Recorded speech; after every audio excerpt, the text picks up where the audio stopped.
काकांनी सुंदर माहिती दिलेली. काकांचं नाव एकदा विचारूया आपण. हे आपलं माझं नाव आहे सुभाष शंकर शिंदे.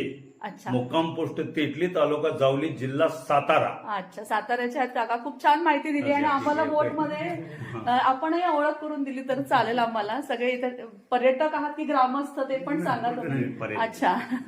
आणि काका तुम्ही पण या. यांनी आम्हाला सुखरूप इथपर्यंत आणलेलं आहे. काकांनी पण रस्त्याने येताना या 2 मिनिटं या आणि आपलं फक्त नाव सांगा. आपल्या बोटीत, त्यांच्या बोटीत सफारी करून आम्ही आलोय. माझे नाव विष्णू लक्ष्मण माने.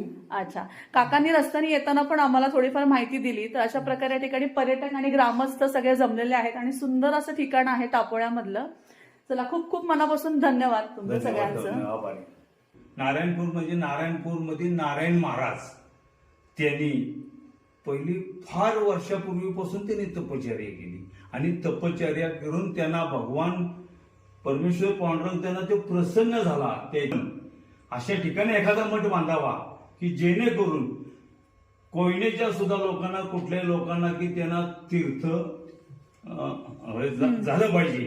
आणि मठ बांधला विनायक नगर म्हणून, हा त्यांनी जागा निवडली. आणि मारुती मंदिर पण आहे मारुती मंदिर आहे, गणपतीचं मंदिर आहे, अच्छा. सभागृह आहे. आता इथे यायला या पाण्यातूनच येण्याचा मार्ग, दुसरा कुठला मार्ग नाही. म्हणजे भक्त भाविकांनी ह्या बोट मधूनच यायचं. बोट मधून, बोट शिवाय दुसरा पर्यायच नाही. अच्छा, म्हणजे कोयनेच्या पात्रातूनच तुम्हाला यायचंय. आणि काका अजून एक माहिती द्या. हा संगम होता इथे, हा कोणत्या 3 नद्या होत्या त्या? हा त्रिवेणी संगम म्हणून आहे की नाही, तर त्रिवेणी संगम म्हणून आहे. तर इकडून कांदाटी नदी म्हणून आलेली. अच्छा अच्छा. कांदाटी नदी म्हणजे रघुवीर खेड घाट आहे, तिथून ही कांदाटी म्हणून आलेली आहे. आणि प्रतापगडाच्या पायथ्याहून कोयना खाली आलेली आणि इकडून महाबळेश्वरच्या हे साईडनं सोळशी आलेली. अच्छा, अशा 3 नद्या. कोयना आणि कांदाटी हा त्रिवेणी संगम म्हटले जाते.